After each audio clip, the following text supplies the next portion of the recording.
আসসালামু আলাইকুম, welcome back to my channel.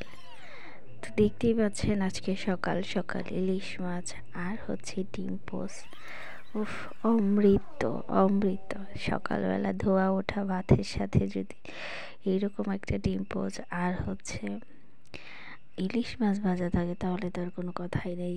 আর যদি হয় সরিষার তেলে, উফ। তো প্রথমেই আমি একটা ইলিশ মাছ নিয়ে নিয়েছি।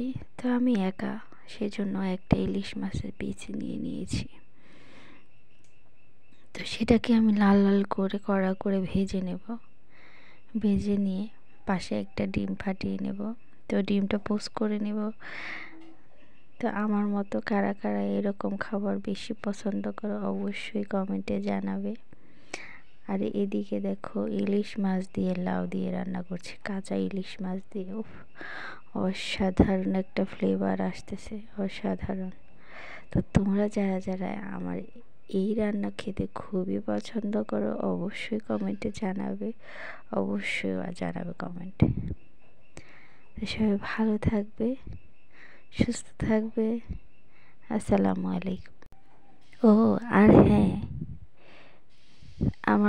আমাদের মতো তুমিও বলবে, তোমরাও সবাই বলবে যে তোমাদের কাছে অমৃত খাবার কোনটা, বাঙালি খাবারের ভিতর অমৃত খাবার কোনটা।